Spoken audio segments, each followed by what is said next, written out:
Hello दोस्तों, नमस्कार। स्वागत है आप सभी का इंजीनियर अड्डा के ऑफिशियल प्लेटफॉर्म पर। कैसे हैं सभी लोग? काफ़ी अच्छे होंगे, स्वस्थ भी होंगे, मस्त भी होंगे और बहुत धमाकेदार तरीके से पढ़ाई भी कर रहे होंगे। आरआरबी जेई की अगर बात किया जाए, काफ़ी ऐसे बच्चे हैं जो फॉर्म फिलअप भी कर चुके होंगे और अब बारी है उनकी पढ़ने की और पढ़ाई भी बहुत अच्छे तरीके से स्टार्ट कर दिए होंगे। अच्छा, लास्ट टाइम जितने भी बच्चों का हमने पॉडकास्ट किया या जिनका जिनका आरआरबी जेई में सिलेक्शन हुआ और जिनका नहीं हुआ उनसे भी बात हुआ, तो एक ही चीज़ दोनों में अंतर आया, वो मैं भी आपको बताने वाला हूँ। तो स्टार्टिंग से लेकर लास्ट तक ज़रूर बने रहिएगा सेशन में, बहुत इंपॉर्टेंट होने वाला। सबसे पहले बता दूँ, ये सारे टॉपर्स हैं 2024 के।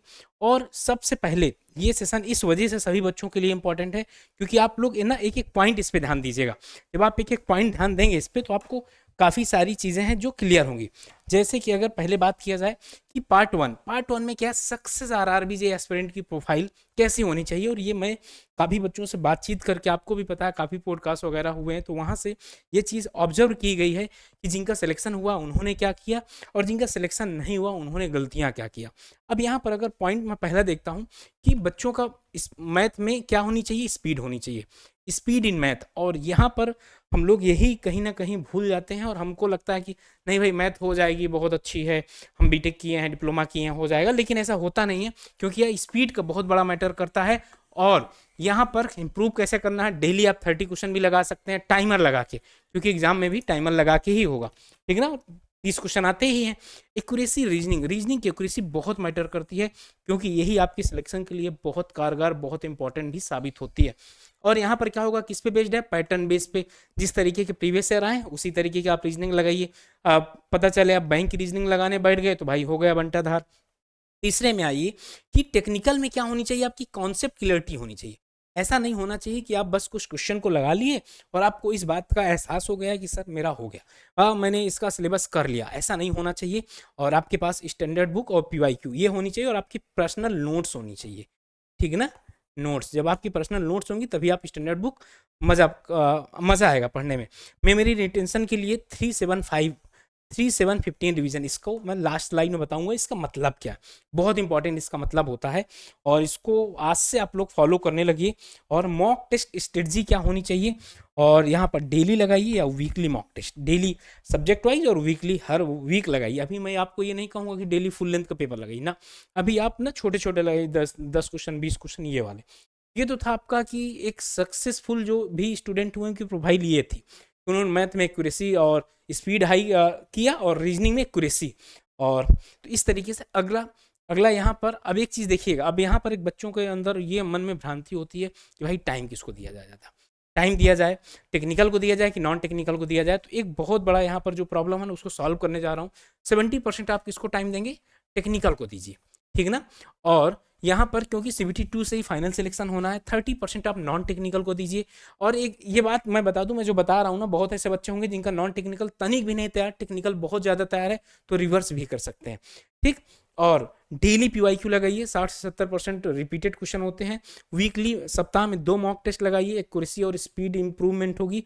और रिवीजन साइकिल 3-7 और 15, इससे क्या होता है, मेमोरी स्ट्रॉन्गेस्ट रहती है। अभी इसका भी मतलब बताऊंगा, इसका मतलब क्या, ठीक है ना। आगे पार्ट थर्ड में अगर देखोगे कौन कौन सी स्कोरिंग चैप्टर है, पढ़ना सबको है लेकिन सबसे पहले इनको पढ़ना।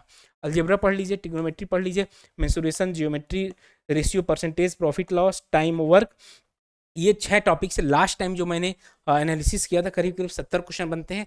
रीजनिंग में नंबर सीरीज से काफ़ी क्वेश्चन आते हैं, ब्लड रिलेशन से 2 क्वेश्चन आते हैं, कोडिंग डिकोडिंग से 2 क्वेश्चन आते हैं, डायरेक्शन से 1 या 3 क्वेश्चन आए हुए हैं, एनालॉजी और नॉन वर्बल रीजनिंग से आया। जनरल साइंस में आप देखो फिजिक्स लिखा जरूर है और फिजिक्स में लाइट, इलेक्ट्रिसिटी और मोशन से ज़्यादा क्वेश्चन आए थे, ठीक है ना, इससे क्वेश्चन आए थे। और केमिस्ट्री में तो पूरी केमिस्ट्री आई थी। बायोलॉजी से लिखा जरूर ह्यूमन बॉडी, नाम छोटा सा लिखा गया ह्यूमन बॉडी, लेकिन ह्यूमन बॉडी बहुत बड़ी बॉडी होती है यार। और इसमें तो भाई, इसमें अगर ह्यूमन बॉडी में देखा जाए तो काफ़ी ज़्यादा, ह्यूमन बॉडी में अगर देखा जाए ना तो काफ़ी ज़्यादा क्वेश्चन बन जाते हैं सर। आगे golden rule for RRB JE, RRB JE के लिए क्या गोल्डन रूल है। अब एक चीज़ यहाँ देखिएगा, आरआरबी जेई का मतलब क्या है, स्मार्ट स्टडी करिए आप और पीवाईक्यू लगाइए, रिवीजन करिए और मॉक टेस्ट लगाइए। अगर ये 4 कर लोगे तो सिलेक्शन आपका क्या हो जाएगा, 100% श्योर हो जाएगा सर, ठीक। और आगे चलते हैं sir, daily routine for toppers. तो ये एक टॉपर से पूछा था, तो वो सारी बातें ठीक है, आपका अपने हिसाब से होना चाहिए। कुछ बच्चे रात में पढ़ना पसंद करते हैं, कुछ बच्चे दिन में पढ़ना पसंद करते हैं। ओके, आगे चलते हैं। आगे अगर यहाँ पर आप देखोगे ना, 3-7-15 रूल रिवीजन की अगर बात करता हूँ मैं, 3-7-15 रूल रिवीजन की बात करता हूँ, तो यहाँ पर देखो टॉप रैंकर का सीक्रेट क्या है। फर्स्ट रिवीजन 3 दिन बाद होना चाहिए, सेकंड रिवीजन 7 दिन बाद, थर्ड रिवीजन आपका 15 दिन बाद होना चाहिए। इससे क्या होगा, कोई भी चीज़ भूलता नहीं है। भूलता तब भी है, लेकिन तब भी एक चीज़ रहता है कि 10 से 15% चीज़ें आपके दिमाग में बनी रहती हैं। ओके, हरदम बनी रहेंगी। और जैसे पहली बार पढ़ोगे तो आपको अभी लगेगा 100%, लेकिन 100% नहीं होता, 50% होता। दोबारा पढ़ोगे तो और ज़्यादा होगा, 60-70%। फिर तिबारा चौबारा पढ़ोगे, 100% कभी होता ही नहीं है। और मैं बता दूं, आरआरबी जेई की प्रैक्टिस के लिए ना, ये वाली जो बुक है आरआरबी जेई की प्रैक्टिस के लिए, ये वाली जो बुक है ना, 4000+ क्वेश्चन की, ये बहुत इंपॉर्टेंट है भाई। RRB JE junior engineer CBT, चाहे सिविल, मैकेनिकल, इलेक्ट्रिकल, किसी ब्रांच से भी हैं, ये आपके पास होनी चाहिए, क्योंकि ये लेटेस्ट पैटर्न और सिलेबस पर है। और आपको प्रैक्टिस के लिए एक ही जगह पे सब कुछ मिल जाएगा, साइंस भी मिल जाएगा, जनरल अवेयरनेस भी मिल जाएगी, रीजनिंग भी मिल जाएगी, मैथ भी मिल जाएगी। तो ये आपके पास होना चाहिए। ओके, और बाकी अगर आप कोई भी महापैक में इनरोल करना चाहते हैं सिविल, मैकेनिकल, इलेक्ट्रिकल में, तो जाकर इनरोल कर सकते हैं, क्योंकि अभी आप लोगों के लिए ना डिस्काउंट भी है। जैसे ए जेई वाले में गए, आरआरबी जेई गए, तो आरआरबी जेई में आप इसको कट करने के बाद ट्रिपल वैलिडिटी, डबल वैलिडिटी चल रही है। शताब्दी बैच जो 17 नवंबर से स्टार्ट हुआ है, यहाँ पर भी जाकर इनरोल कर सकते हैं। बाकी इसको जैसे ही आप क्लिक करेंगे तो 27 मंथ की वैलिडिटी भाई। और अगर आपके पास पेमेंट है 2299, तो इतने में ही ले लीजिए। अदरवाइज 579 कूपन कोड लगाकर 21 रुपये समथिंग का पड़ेगा। लो भाई, 21 रुपये का पड़ गया, 2090 रुपये का पड़ गया, 27 मंथ की वैलिडिटी। अगर वैसे आप देखोगे 100 रुपये से भी कम का पड़ रहा है, तो आप लोगों के पास सर होना चाहिए।